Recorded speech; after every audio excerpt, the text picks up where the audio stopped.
Biso Télévision, chaîne oyo ekokani na yo. Abi mosali mobali nanga kufa etanga kufa tikala na nyonga bato siko bazyo bakanga bana nga mibale mosala lobi no sala boy kota na ndako okozwa mafuta okosenga ba krish biloko okota na kati ndako okanga ba chambre okangi ndako plutôt okangi porte okoverser mafuta etanga okoverser mafuta abi mafuta koyebele bilobi mwasio asalaki ndenge mosala nzambe abandaki koloba e nzamba pambola yo moto tosa maloba sala nzambe kola pambola yo e bible lobi tango kaka mwasio atosi na ndaku na ye mafuta etondaki problème nangezani problème nangezali kamba créancier le créancier est venu nangila biso ndeko soki ndoki akufi sepela mais ko sepela mingi te po ndoki akokufa na nzoto mais esprit ekufa kate esprit o ekangi batu lelo soki bo sambeli te ko kanga lobi c'est pour cela bible lobi Jésus-Christ va résister au diable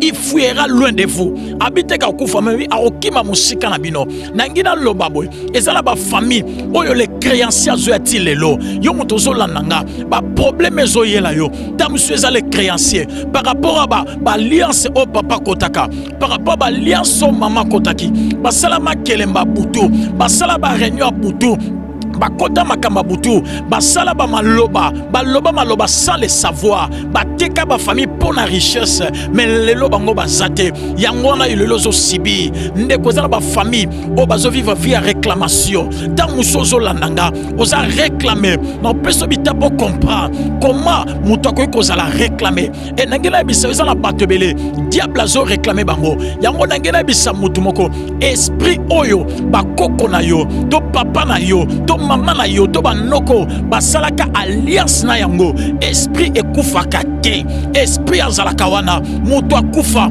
mais esprit tikali pour réclamer bato nangina pesa ba signe oyeba comment moto akoki zala réclamer na vie na ye premier point pas de bénédiction, ni matérielle ni spirituelle. Nangila bisoboy, mutozo vivre via réclamation. Na vie na ako vivre bénédiction te ni matérielle ni spirituelle. Or, la bénédiction pour la bénédiction et bandarna no spirituel. Avant et comme physique. Écoutez, monde spirituel ne contrôle ka monde physique. Nangila bisoboy, ata ozanani, ce qui spirituellement au longate, physiquement au kolongate. Yango na tenso la nanga na lingala memo na prière na lingala memo na bozale belé boko tele émission de partout na pesi bino mbote balanyo c'est chez Biso TV oui malamu na mission na bino réponse à nos questions yande ko na pesi moyini nanga mbote moyini bonjour moyini nanga bonsoir. Shalom bino bozola nangai na bandaku na bino Zambé a pambola bino alingina se présenter kombo nangai pasteur Guillaume Moulemo nazabongo muto Nzambe a bengi pe andimina kota lelo na kati ya bandaku na bino et na grâce au Seigneur a salibiso na mokolo ya lelo et particularité Nzamba pesi biso eza vraiment délivrance to landela kaba kanyonso et nde lelo na pusani susu na te bino Matteo eza très important. Mais langi avant to banda makamnyoso foko kumisa Nzambe oyo azali kolo Nzambo apesinga na yo pema e sikozola ndangai to kangi miso po to kumisana no Nzambo. Seigneur to pesio merci to kumisio Nzamba lola po zamala Nzambe bolingo na pamboli bon Nzambe na yo na pamboli bolamu na yo merci pour la grâce pe faveur na yo yawe Nzamba lola tika ete likolo e fongama lo sambo nanga pe mate kota na mitema bato ainsi que Nzambe o kota délivrance na ndaku ya ndeko ya zolanda ngai sikoyo na kombo na Yesu Masia to bondele amen. Nzambe apambola bino tozana chez Biso TV e bino batu boza ko landa ngai zwa numéro nangezali 085 88 17 579 yangwana pe numéro ya WhatsApp oyo ekosunga biso. Gloire à Dieu. Lelo nangina te na oetali la délivrance familiale mais thème nanga ezali les 8 sortes de familles vendues au diable. Ezana ba famille o bateka bango na monde à ténèbres. Ezana ba famille o Satan ateka bango nde lelo nangina expliquer yo oko comprendre et makambo ezo koma na vie na yo makambo ezo ya na bomo ya libota na yo oyeba origine nango. Alors tango ko comprendre nde ko tinda yo osambela malamu. Bible lobi vous connaîtrez la vérité et la vérité vous affranchira.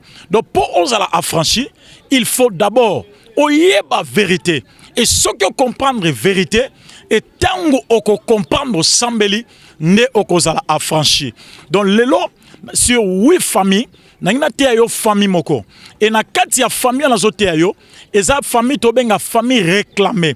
Deza ba famille o batu bateka batu basomba ba famille et otunanga na teka famille.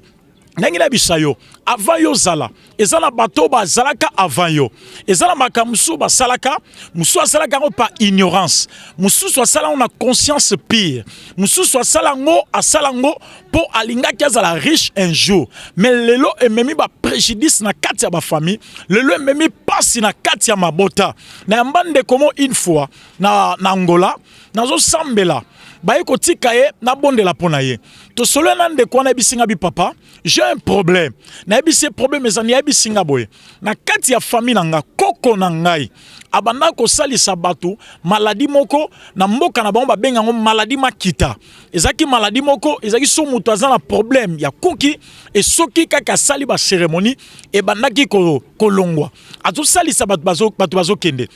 Mais expliquez ngai abi mais avant azo pouvoir oyo pouvoir wana zwango akundaka mwana albinos ya mobimba nde azo pouvoir wana mais pouvoir wana sala batu nyonso bande ko salisa bango maladie one bande ko sila mais baye ko comprendre titan bakoli maladie yango e bandi ko zonga na famille na bango mama na bi papa ngai tango koko wana salisa malade to banda mona ngo normal batu bazo bika mais lelo ngai pe na zu maladie wana bana nanga na boti bakoti na kati ya maladi wana bango pe bazo bota bana mana maladi wana nde ayaki ko luka délivrance yango nangira expliquer yo makambo yo zo sala lelo oyo zo mona lelo e utie pa na yote ezala batu bateka ba famille ezala batu musu atekaka po azwa richesse musu andimaka bon azala po sambongo ateka mokongo na ye mais ayeko se retrouver abandi ko bota mais comment ateka mokongo na zo bota nzoka be toala batu esi ekenda nde yango wana tozo benga famille réclamée et totanga Bible na biso na mokanda 2 Rois chapitre 4 verset 1er Bible lobi boye na katsa libota oyo ezalaki na papa moko papa na zo vivre na bana na ye papa na bazo benga ye azaki mosali ya Nzambe abande ko banga Nzambe makasi mais Bible lobi azaki na mwasi na bana na ye ndenge lelo ozala mwasi na bana ndenge lelo ozala mobali na bana ndenge pe papa azalaki bande ko vivre vie moka malam mais loko nini salama après liwa ya papa oyo Bible lobi ba créancier do ba koloniongo nzoka papa oyo defaka nyonga bato na nyonga bato azwaka tangu ya kufi ba créancier ba koloniongo ba bandi ko luka ba ya oh soki muto akufi normalement lokola na l'état juridiquement parlant infraction ezalaka individuelle faut bala na muto akufi mais lokola papa oyo akufaki na monde spirituel na monde ténèbres infraction ezalaka individuelle te Bible lobi boy ba kolo ba liaki mbuma mobeso mais bana nde ba okimino ngai papa oyo Bible lobi tango akufi batu bazoya ko kanga bana na ye ba koloniongo bazoya ba kena bana ba kesala bango be esclave Bible lobi papa oyo azalaki susute mais bana bazoya bazwa bango ba komisa bango be esclave bana balala kite butu pe moy bana ba komi tungisa mama zanga ki kimia na otia mutu moko zange kimia na ndaku na yo na otia mutu moko zange kimia na vina yo landanga Nzamba linga kangola yo na tan oyo zo landanga bano bazanga ki kimia bano ba komi na pasi mama loko linga ba ne mingi ba mama zolela pour les créanciers mukolo nyongo azoya okanga bana eta mukolo nyongo azoya mama lobi non papa na bango nde adefaki babi non eza loi ona Israël ezaki na loi moko soki moto adefi nyongo batu azofuta te ba okanga mwana liboso pe ba okanga mwana mibale ezaki mobeko nde loi oyo esalaki bakende kokanga bana ya tata oyo me mokolo moko mama oyo alala te abondeli butu mobimba yango esika nangi na mema yo na nzela priere nde nzamba okangola yo abondeli butu mama oyo bilobi na tongo lango avandi amoni mosala nzambe Eliza zoleka etango Eliza zoleka gangi abi mosali mobali na nga kufa etango akufa tikala na nyonga bato siko bazyo bakanga bana nga mibale mosala lobi no sala boy kota na ndako okozwa mafuta okosenga ba krish biloko okota na kati ndako okanga ba chambre okangi ndako plutôt okangi porte okoverser mafuta etango okoverser mafuta abi mafuta koyebele bilobi mwasio asalaki ndenge mosala nzambe abandaki koloba nzamba pambola yo moto tosa maloba sala nzambe kola pambola yo bible lobi tango kaka mwasio atosi na ndaku na ye mafuta etondaki problème nangeza nini problème nangeza likamba créancier le créancier est venu nangila biso ndeko soki ndoki akufi sepela me ko sepela mingi te po ndoki akokufa na nzoto me esprit ekufa kate esprit o ekangi batu lelo soki bo sambeli te ko kanga lobi c'est pour cela Bible lobi Jésus-Christ va résister au diable il fuira loin de vous habite ka kufa me akokima musika na bino nangina loba boy ezala ba famille oyo le créanciers zo ati lelo yo muto zo landanga ba problème zo yela yo ta monsieur ezale créancier par rapport à ba alliance au papa kotaka par rapport ba alliance au mama kotaki ba salama kelemba butu ba sala ba réunion butu bakota makamba butu basala ba maloba maloba sans le savoir bateka ba famille pour la richesse mais lelo bango bazate yango na lelo zo sibi ndeko za ba famille o bazo vivre via réclamation tant musozo landanga oza réclamer non peso bita pour comprendre comment mutako ko za la réclamer et nangela bisa za na batebele diable zo réclamer bango yango nangela bisa mutu moko esprit oyo bakoko na yo to papa na yo to mama na yo to banoko basalaka alliance na yango esprit ekufaka te esprit azalaka wana mutu akufa mais esprit etikali po réclamer bato nangina pesa ba signe oyeba comment mutu akoki kozala réclamer na vie na ye premier point pas de bénédiction, ni matérielle, ni spirituelle. Nangina bisoboy, mutozo vivre via réclamation. Na vie na ako vivre bénédiction te, ni matérielle, ni spirituelle. Or, la bénédiction pour la bénédiction. Et bandarna no spirituel. Avant et comme physique. Écoutez, monde spirituel ne contrôle ka monde physique. Nangina bisaboy, ata ozanani, ce qui spirituellement au longate, physiquement au kolongate. Yango na tenzola nanga na linga la mémoire na prière na linga la mémoire na connaissance spirituellement au longa pour physiquement pe au longa o makamuso comment na vie na yo nyonso comment na vie non spirituellement si elle kaka yango physiquement soko longi na butu na moi poko longa yango tika nzamba pambola yo et siko zo landanga o longa na butu o longa bandoki ya famille na yo o longa bandoki ya quartier na butu déjà pona nzoto pe longa bango kando lobi amen nzamba pambola yo soko longi spirituellement, physiquement pour kolonga. Deuxième bateau mususu, azana bénédiction te ni matériel ni spirituel. Donc bénédiction eza ko se matérialiser te na vie na ye. On comprend que ça vie à réclamation et au monde na vie abano vivre vie ya atazala wapi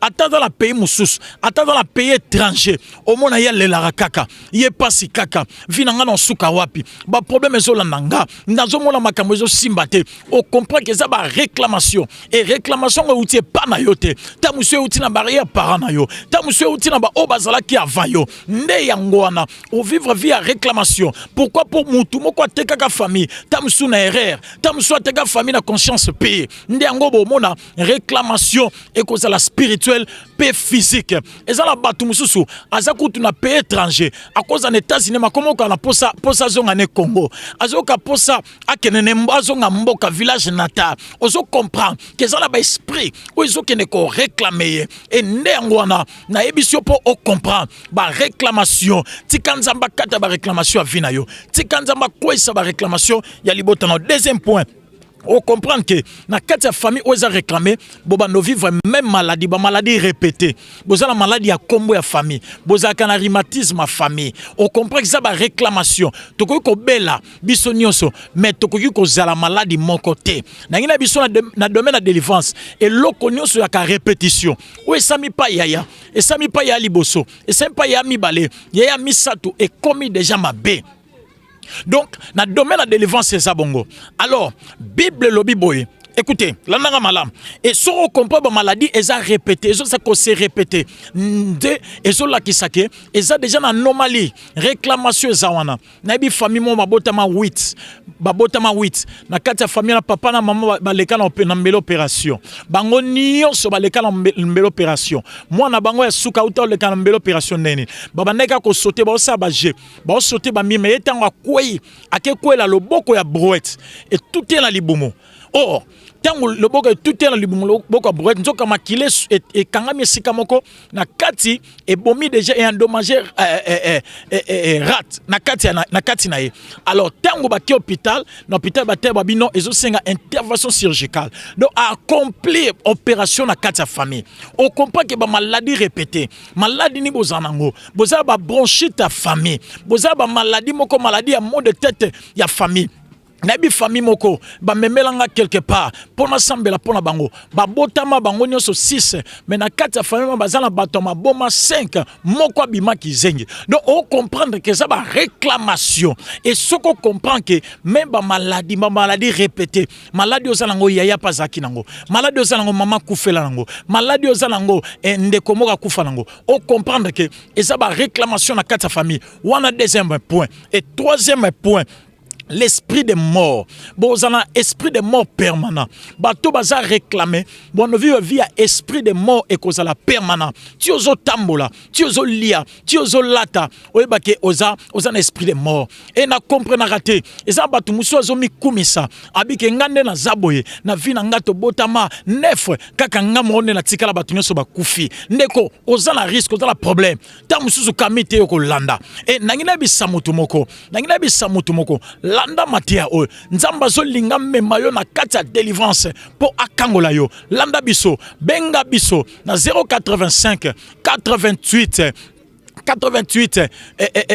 landa biso malam nzambe akozanga te na kopambola yo et nzambe akomema o musika nzambe akotombola yo. Quatrième point, tous ce sont des célibataires, tous ce sont des célibataires. Bango nyonso baza ba célibataire. Bango sur la carte famille ba obalate. Et tant nazolo ba ko balate, nazomo na mariage normal. Nazomo na mariage normal. Et bango nyonso mo ba na problème, ba obalate. Et tant mususu libala ya kato vanda. Tant mususu ba mema bango na kata prédote. Na ebi famille moko, bango famille mo mbaba bala kate. Pourquoi pour papa na bango boya bango ba bala. Papa na bango linga kate ba bala. Et na monde a ténèbres ça déjà ba réclamation. On a kata Israël na tango wakala. Eza bilo mi balé bande ko sala honte ya famille. Ezala ki stérilité, pe ezala ki célibat. Yango mo na Israël. Ezaki yaya akoyi ko ba leki akoyi ko bala te avant yaya. Yango mo ni Jacob ba pesa Léa pe ba pesa Rachel. Pourquoi Rachel azaki leki alinga bala? Ba bibiso yaya abalaka liboso leki abala liboso te. Droit de nest ko esango te. Donc nangina bisayo libala neza ezaka très important na vie na yo. C'est pour cela monde a ténèbres bundisa rango. Libala bandi awate et bandi depuis Bible. Yango moni monde a ténèbres bundisa kango. Yango nangina bisamutu moko. Yo mutu na pour ma mariage. On comprendre que vivre ba réclamation et na kata réclamation mariage ezaka tam subozaki na mobali bien. Mo koma na tam ko mobali eko lemba yo. Mobali baye yo. Akomozo basi mususu libanda. On comprendre que ça ba réclamation. Moi si o mobali na ke kozwa. Tam monsieur le na kitoko. Tam monsieur le na savoir. Tam monsieur bi ko loba le kolekaye. O lamba le kolaye. Le kolekaye plutôt. Mais le kola réclamation ezali nde angwana e ko kotisa mabe na kati ya libota. Tikanza mapambola mariage na yo. Kandolo bi amenza makota na libota na yo. Kandolo bi amenza makota na couple na yo. Kandolo bi amenza mabikisa libala na yo. Nzamba bisa mobali na yo. Nzamba bisa mwasi na yo. Yo pena no balite e siko zali Nzambe apesa mobala vie na yo. Pe nzamba apesa mwasi ya vie na yo. Loba 3 fois amen. Amen. Amen. Gloire à Dieu, que Dieu te bénisse. Donc, on va comprendre que eza ba réclamation. Donc, na kati libala, ba otia bino esprit ya célibat. Au mona mutu, na ebi mutu moko, ndeko moko aki papa, tozo comprendre na kati famille, bisonyo soliba les athées. Et puis nde zaboye, to remarquer bisonyo to ki na komiti ke pa mobile. Ndeko, oza mwasi kitoko. Ba oyo baza kitoko, ba oyo bazo bala, ba lekyo na lokote. Eza basi mususu, azan bali, azaki alekyo kitoko te. Alekyo kolobate, mais problème eza bango na famille na bango baza bitumbana te yondo za na bitumbana na kati ya famille yana lobaka boye ngane na za na domaine spirituel mutako pesa nga conseil te o papa tiko sambeli mi non bitumbonga na za nango ya za nango te to za bitumba différent mutako sauté même ba mapasa ba kokana me bitumba za différent et on a ngina bisa mutu moko. On comprend que la réclamation na kati ya libota, ba réclamation na kati ya mariage na bino. Bozana proma réclamation en mariage. Bokoli, moi muto se pena libala na ezate. Comment ndeko ye bisinga papa bondela ponanga nazo ndimaki na obala bazala problème na bango ezani ba problème mariage babala kana retard aza mwana 54 abi papa na nzamba sunganga na bala to bandi ba prier pour nazala na permanence aza ba délivrance to la ndeba délivrance nazo ndima nzamba sali ko na se asepelisa ye atata moketi gali ya libala nzamba asepelisa ye donc aza na posa libala aza na posa bala mais monde à ténèbres nde telemela ye mais tona bandi ko landa tana bandi ko landa ye pona yeba aye ko ebisanga na bandi sale kirda malobi boye tanto bandaki ko kola papa na biso tokendaka na mboka moko e mboka wana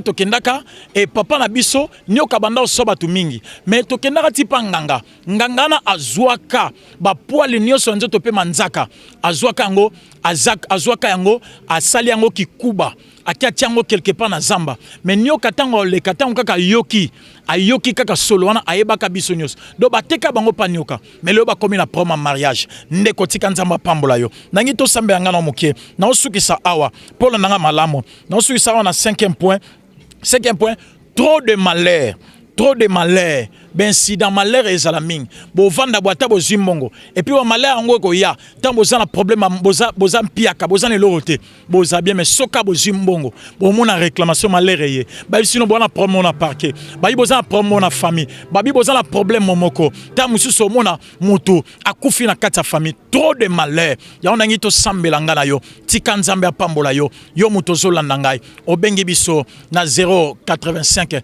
88 17 579 obengi biso okozwa biso équipe ma prière toza disposé pour na bondela pona yo na lingo kanga miso siko zali tialo boka mobali na motema nangi to sambela ngana yo nzamba linga délivrer yo nzamba linga ko esa réclamation famille nzamba linga kota na kati libota na yo tika nzambe apambola yo tika nzambe atombola yo benga biso toza disposé obenga biso ernyo solingi toza disposé pour nous sambela pona yo tous une équipe ma prière tous na batu musuba na permanence to landela ba prière et nzamba kotina katanda kuna yo tika nzambe a délivrer yo ba réclamation à famille na yo et kweya au nom de Jésus-Christ au nom de Jésus ba réclamation à famille et kweya kanga misto sambela kolona bondeli pona de komasi de kombala landinga tika te grâce na nzambe kangola ye bikisaye bimise na katali bulu bimise na katali bulu ya célibat oh Jésus merci Jésus bimise na kati libulu ya pauvreté bimise na ba réclamation au barrière parents ba sala likola vina ye na kwesiango au nom de Jésus nzambe mutu nyonso o akobenga tika to accorder délivrance na vina ye na kombo na esmasia lo boko ensemble esimba pe kangola yo nzambe apambola yo nzamba apambola libota mobimba landa biso nzambe akozanga te na pambola yo na bande suko pesa numéro 085 88 17 579 ezalaki abino le révérend pasteur Guillaume l'homme de la délivrance o nzamba pesi biso faveur a pesi biso grâce wana tika nzambe apambola biso tokutane à la prochaine.